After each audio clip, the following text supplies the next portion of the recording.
13 Golden Age celebrities whose secret lives were truly horrifying. They were worshipped by millions. Smiling faces frozen in time. Symbols of talent, charm, and perfection. But what the public was never meant to see is what happened after the cameras stopped rolling. Behind the glamour, behind the carefully crafted interviews, were lives filled with abuse, addiction, manipulation, and cruelty. Some were hailed as loving fathers on screen, while ruling their own homes with fear and violence. Others made the world laugh, while quietly destroying everyone closest to them. Hollywood sold us a fantasy, a beautiful lie. But today, that lie ends, because these are not just rumors. These are documented stories of how some of the most celebrated stars in history lived truly horrifying secret lives.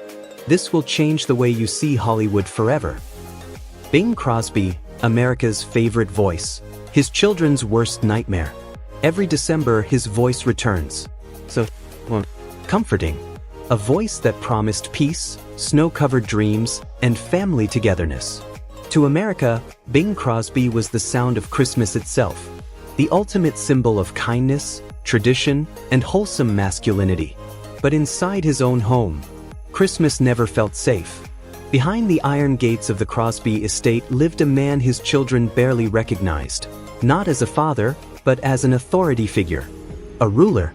A disciplinarian whose love was conditional and whose temper was absolute. Bing Crosby ran his household like a military camp. The boys stood at attention when he entered the room. They addressed him as Sir. Their bodies were weighed weekly, and punishment followed even the smallest gain. The belt was not a threat. It was a routine. Gary Crosby, his eldest son, would later write that fear was the foundation of their childhood. Not rules. Not guidance. Fear of silence. Fear of footsteps. Fear of becoming the next lesson. And the most chilling part wasn't the violence itself. It was how easily Bing Crosby could switch it off. Minutes after terrorizing his children, he could step onto a soundstage, smile effortlessly, and transform into America's most beloved entertainer. Studio executives knew, or suspected, what was happening behind closed doors. But the image was too valuable to risk. Publicists smothered rumors. Executives buried concerns. The machine protected the product. So while America gathered around televisions watching Bing sing with his smiling family in carefully staged Christmas specials, those performances were just that, performances. The real family lived in silence. For decades, the illusion held. The world embraced the myth. And the truth remained locked inside the walls of the Crosby home. Until the children grew up. Until the stories came out. And when they did, the image shattered. Bing Crosby wasn't just a singer with flaws. He was a man who mastered the art of compartmentalization, a public saint and a private tyrant. His legacy forces an uncomfortable truth. Sometimes the most comforting voices hide the darkest rooms. And sometimes, the image we love most is the one that costs others everything.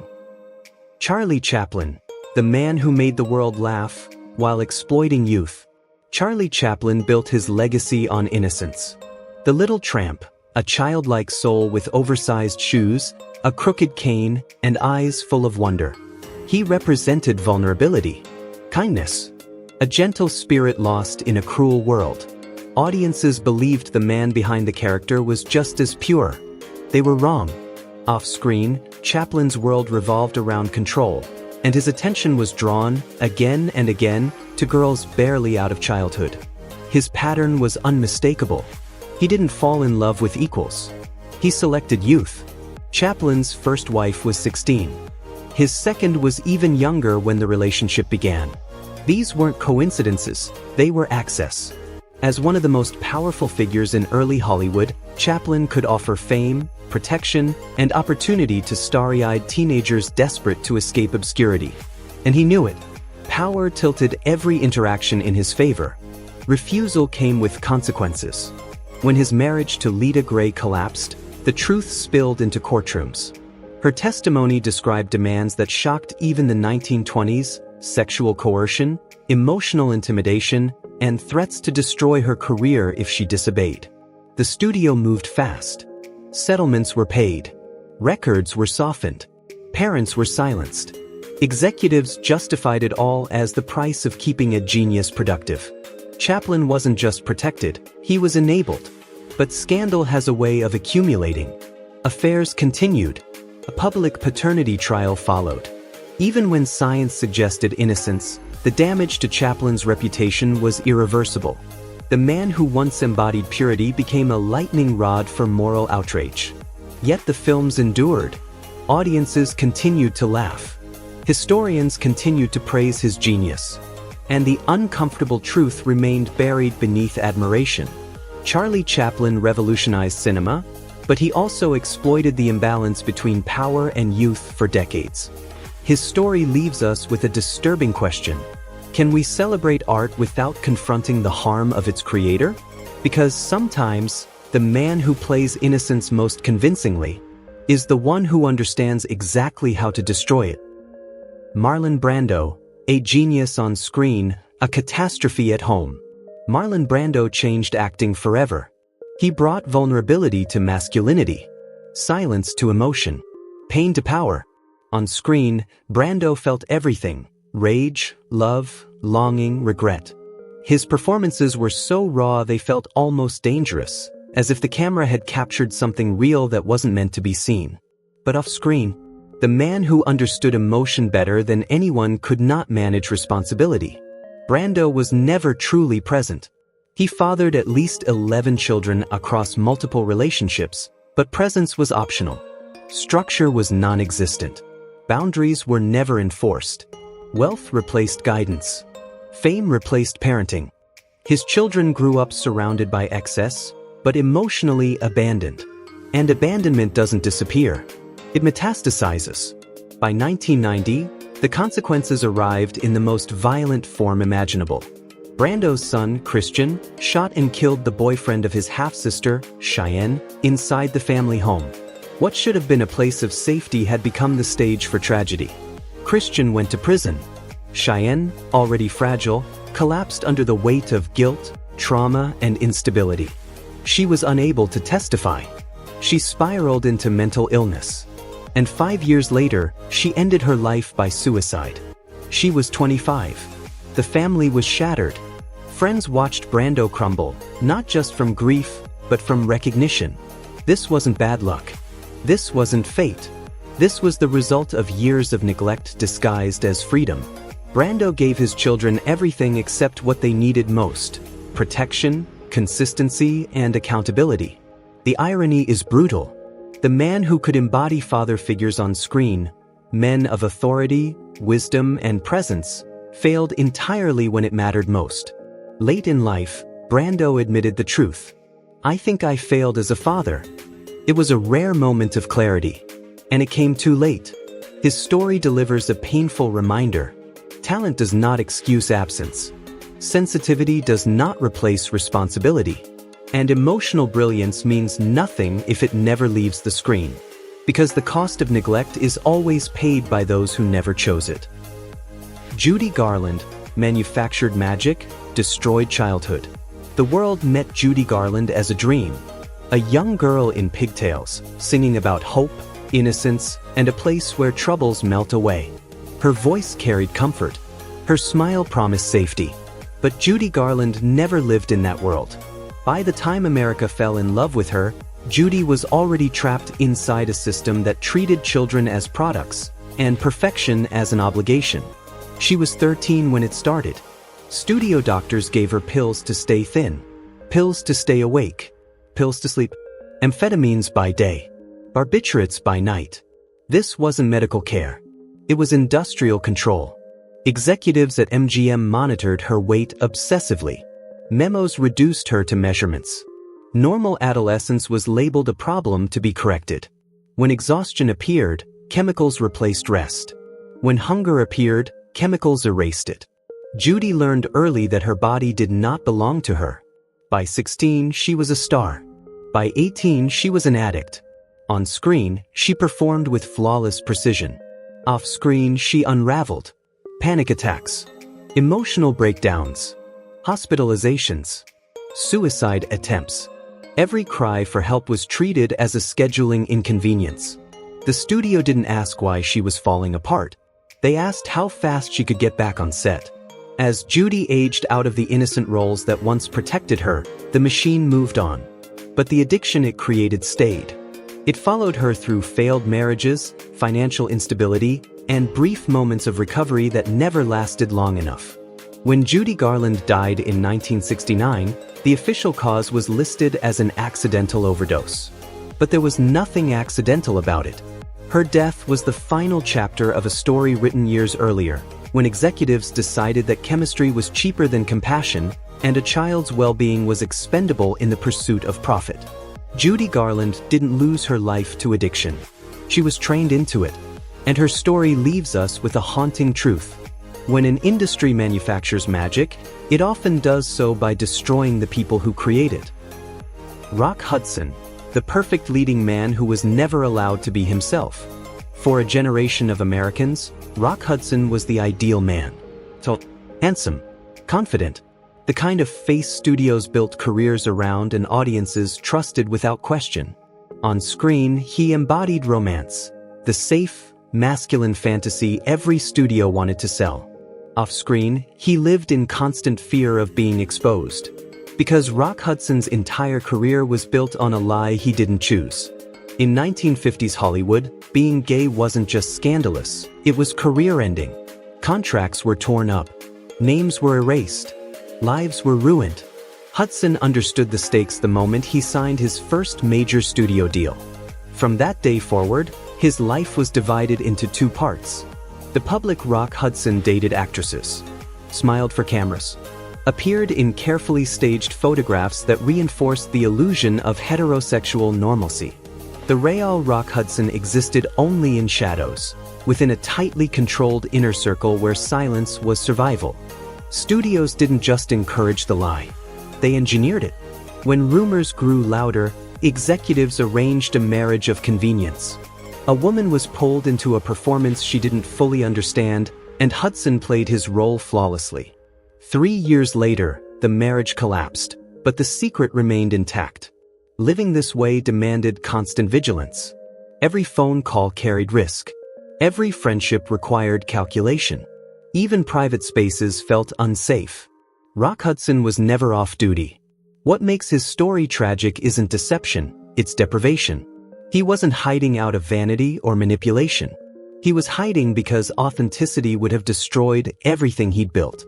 And then, the secret escaped his control. In the mid-1980s, Hudson was diagnosed with AIDS, at a time when the disease was misunderstood, feared, and deeply stigmatized. As his health declined, the truth became impossible to contain. When news broke that America's ultimate romantic hero was gay, the shock was seismic. But the cruelty was already done. Rock Hudson died in 1985, having spent most of his life performing a role far more exhausting than any he played on screen. His legacy is not one of scandal, but of injustice. Because the real tragedy wasn't who he was. It was that the world never let him be. Loretta Young, the mother who had to pretend she wasn't. Loretta Young was Hollywood's moral compass. She built her career playing virtuous women, pure, faithful, and unshakably good. Off-screen, she was known as deeply religious, disciplined, and devoted to her faith in an industry notorious for excess. But morality in old Hollywood came with rules, and breaking them meant exile. In 1935, during the filming of The Call of the Wild, Loretta Young had a brief affair with Clark Gable, the most powerful leading man in Hollywood, and a married one. When Loretta realized she was pregnant, her life split in two. There was no safe option. A public pregnancy would have ended her career instantly. Her reputation, the very foundation of her success, would be erased overnight. For a woman like Loretta Young, the consequences weren't professional embarrassment. They were social destruction. So she chose secrecy. Loretta vanished from public view, claiming illness. Away from cameras and headlines, she gave birth to a daughter, Judy. And then she made a decision that would define the rest of her life. She gave her child away, so she could get her back.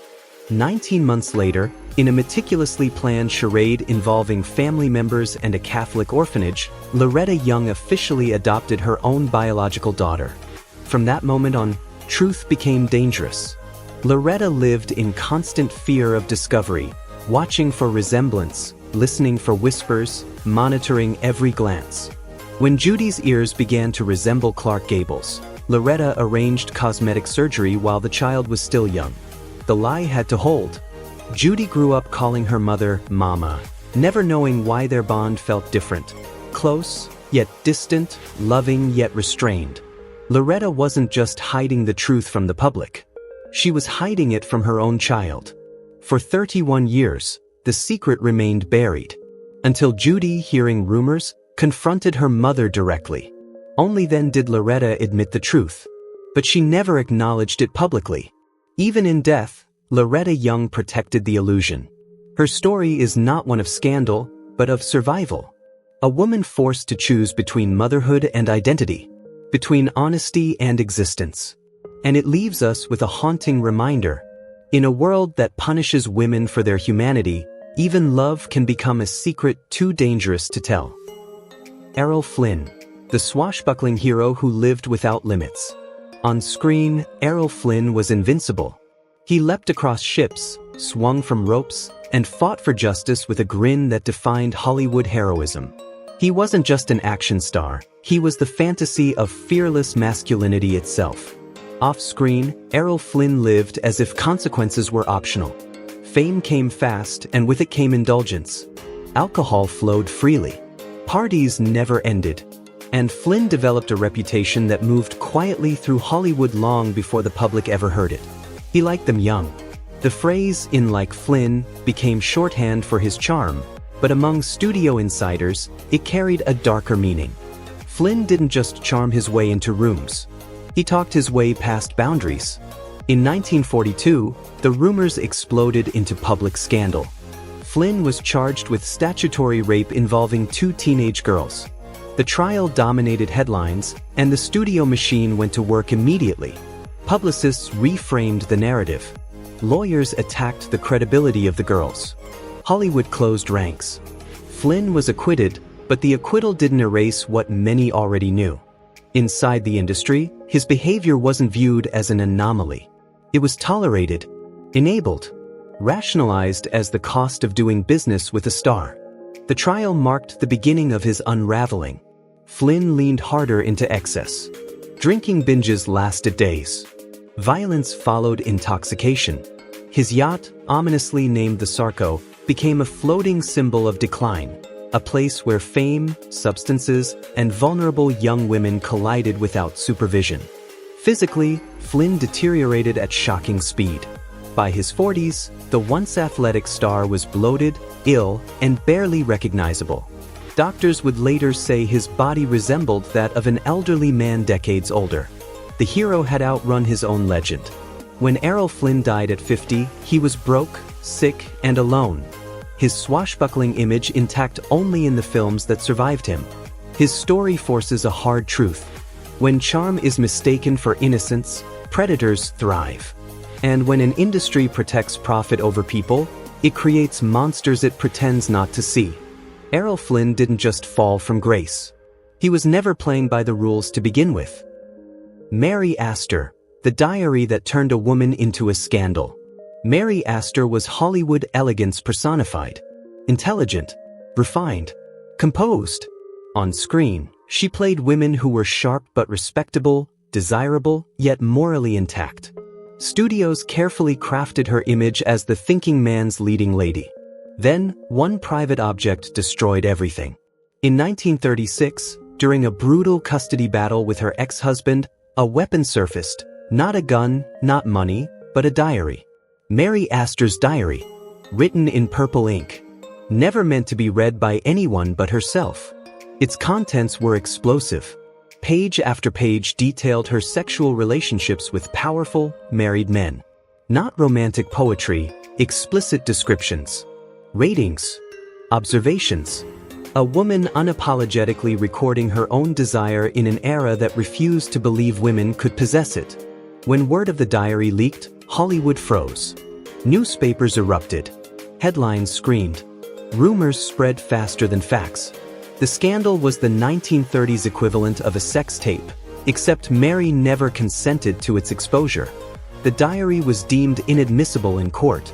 But it didn't matter. The damage was already done. Mary Astor was no longer an actress. She was a warning.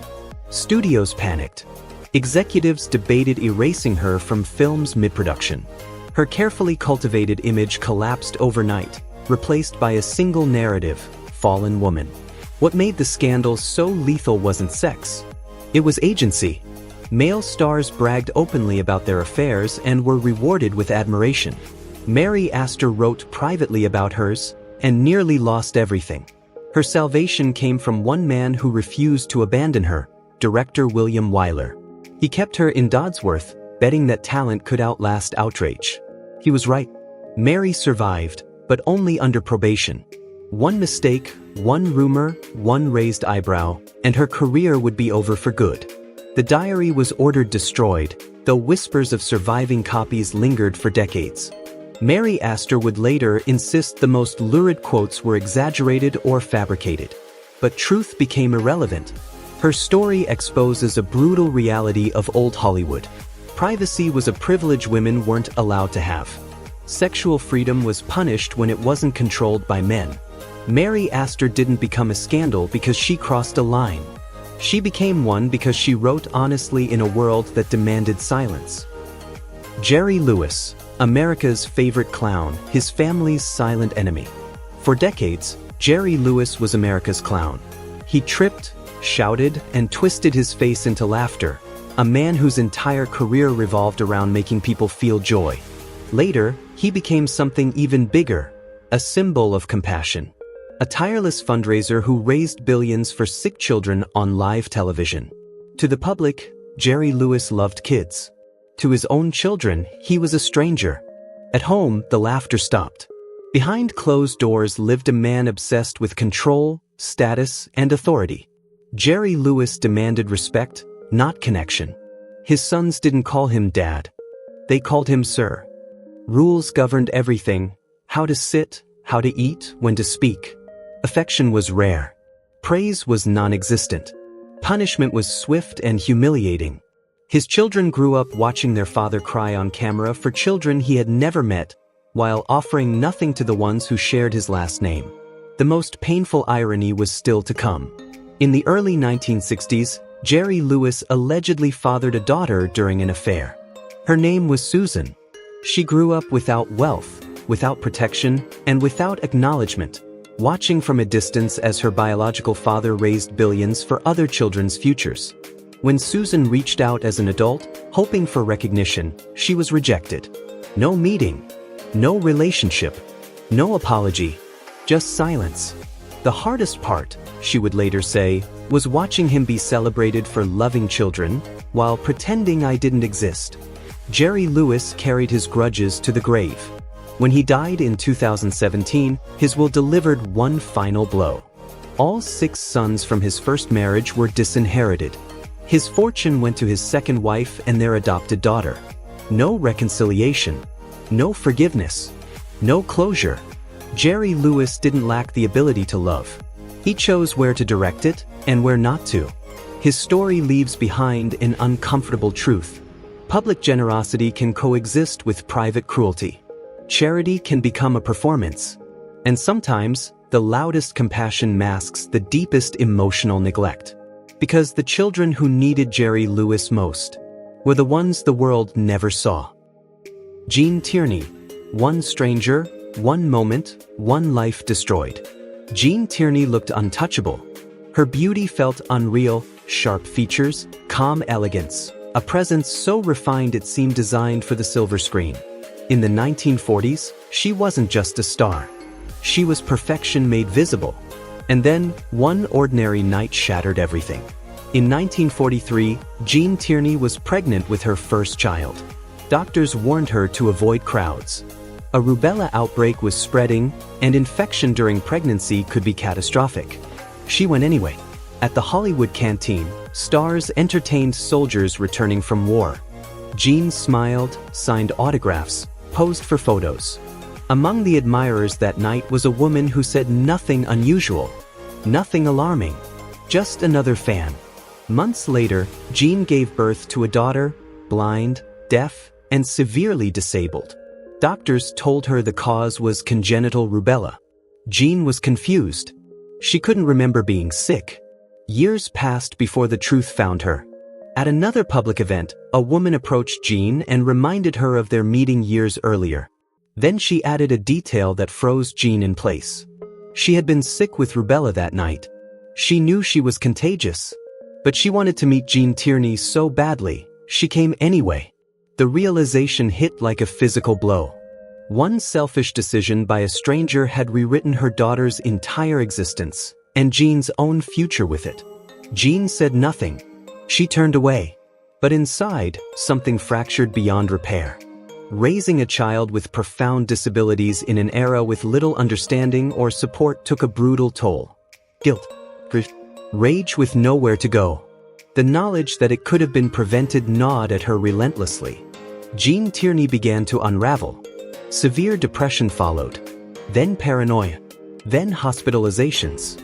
She was diagnosed with bipolar disorder and subjected to electroconvulsive therapy, treatments that damaged her memory and dulled her once razor-sharp mind.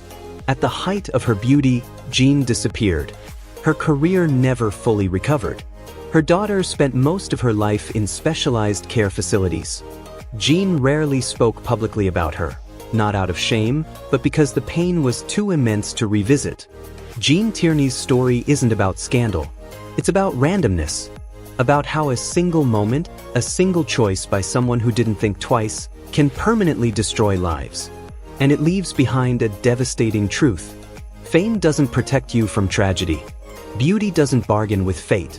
And sometimes, the most horrifying stories begin with someone saying, "It won't matter." Dennis Hopper. When genius turns volatile. Dennis Hopper didn't just act dangerous. He lived that way. From rebel without a cause to easy rider, Hopper embodied rebellion so convincingly that Hollywood mistook intensity for control. When Easy Rider became a cultural explosion, the industry handed him something few artists survive intact: unchecked power. And Hopper lost himself inside it. Given total creative freedom for his next film, Hopper fled to Peru with a crew, a camera, and enough drugs to erase reality. What followed wasn't a production, it was a psychological siege. Days blurred into nights without sleep. Cocaine, alcohol, paranoia. Hopper carried loaded guns on set, firing them during scenes, threatening anyone who questioned him. Crew members learned to read his moods the way hostages read captors. One wrong sentence could end everything. He buried himself in a coffin to prepare for scenes, emerging hours later disoriented and furious, barking contradictory orders that erased days of work. Fear became the operating system of the set. When the film collapsed, so did Hopper's career. Studios didn't blacklist him for bad art. They blacklisted him because he was dangerous, unreliable, uncontainable. For nearly a decade, the doors of Hollywood stayed shut. Hopper's personal life was no safer. His substance abuse escalated to staggering levels. By his own admission, he drank half a gallon of rum a day, dozens of beers, and grams of cocaine. Paranoia metastasized into control.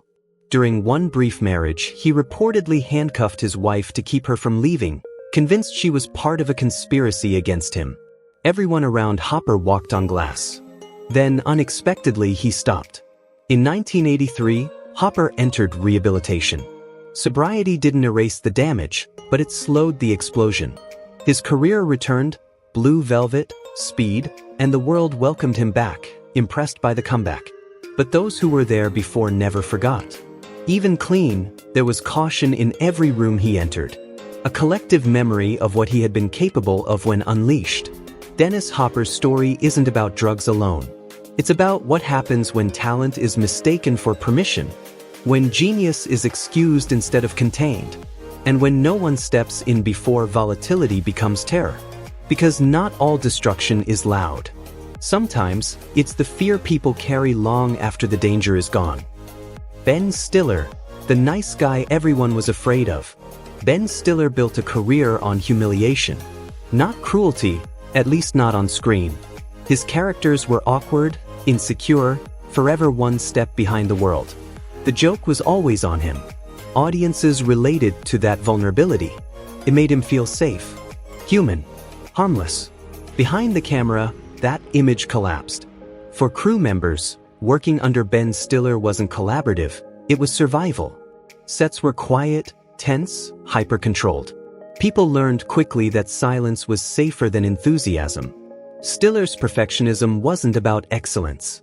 It was about dominance. Mistakes weren't corrected, they were punished. Assistants were berated over trivial details. Crew members described an atmosphere where one misstep could trigger explosive anger, followed by long stretches of icy withdrawal. No warning. No consistency. Just fear. He could ignore someone for months, never learning their name, never acknowledging their existence, then publicly humiliate them for being late by minutes. Authority was exercised not through leadership, but through unpredictability. What made it worse was the disconnect. In interviews, Stiller spoke about teamwork, gratitude, collaboration. On set, he enforced hierarchy with ruthless clarity. Respect flowed upward, never down. Veterans of the industry noticed the difference immediately. Demanding directors exist everywhere. Abusive ones don't have to. Some crew members refused to return. Others endured it for the credit, the paycheck, the unspoken rule. If you complain, you don't work again. Even fellow actors, quietly, anonymously, described a chilling shift when cameras stopped rolling. Laughter vanished. Warmth evaporated. What remained was scrutiny. Ben Stiller didn't scream constantly. He didn't need to. The fear did the work for him. His story isn't about rumors or scandal, it's about culture. About how power hides behind likability. How cruelty survives when it wears a polite face.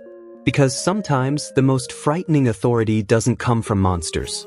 It comes from people everyone insists are nice. Chevy Chase, when comedy is fueled by contempt. Chevy Chase made comedy look effortless. Deadpan confidence. Perfect timing. He wasn't just funny, he owned the room. As one of the original breakout stars of Saturday Night Live, Chase became the blueprint for modern comedy stardom. But behind the jokes lived something far less charming. From the beginning, people noticed it wasn't confidence, it was contempt. Chevy didn't collaborate. He competed. He didn't uplift scenes, he dominated them. On SNL, his ego fractured relationships almost immediately. Castmates described him as dismissive, hostile, and openly resentful of anyone who received attention. When he left the show for film stardom, the bridges didn't just burn, they collapsed. And every return made things worse. During one hosting stint, Chase proposed a sketch mocking an openly gay cast member by weighing him weekly to see if he had AIDS. The room went silent. Writers were horrified. What Chase called humor felt like cruelty dressed as provocation. As his film career declined, the bitterness deepened. Stories followed him from set to set: verbal abuse, racist remarks, public humiliation of crew members. On Community, the pattern repeated itself in front of a new generation.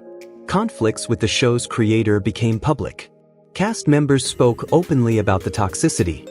Donald Glover later revealed racist comments Chase allegedly made toward him, remarks Chase dismissed as jokes. That was always the defense. It's just comedy. But comedy, at its core, requires empathy. Chevy Chase didn't punch up. He punched sideways. And often he punched down. What made his fall so stark wasn't scandal. It was isolation. At reunions, former collaborators stood together, laughing, reminiscing. Chevy stood apart. Awkward. Bitter. Detached. Decades of burned bridges left no one willing to defend him. Even Lorne Michaels, famously diplomatic, once described Chase with quiet disappointment. A man who made comedy feel dangerous, not joyful. Chevy Chase didn't lose his career overnight. He eroded it, one insult at a time, one ego-driven moment after another. And his story leaves a final, sobering message. Talent can open doors. Charm can keep them open for a while. But cruelty guarantees they will eventually close. Because when laughter is powered by contempt, the silence that follows is earned. Hollywood loves legends. But legends are built on stories, and stories deserve truth. Behind the fame, the talent, and the applause were real people paying real prices. And sometimes, the most horrifying secret life isn't hidden at all. It's just been ignored. After hearing these stories, can you still separate the art from the artist? Tell us in the comments. And subscribe, because the truth doesn't end here.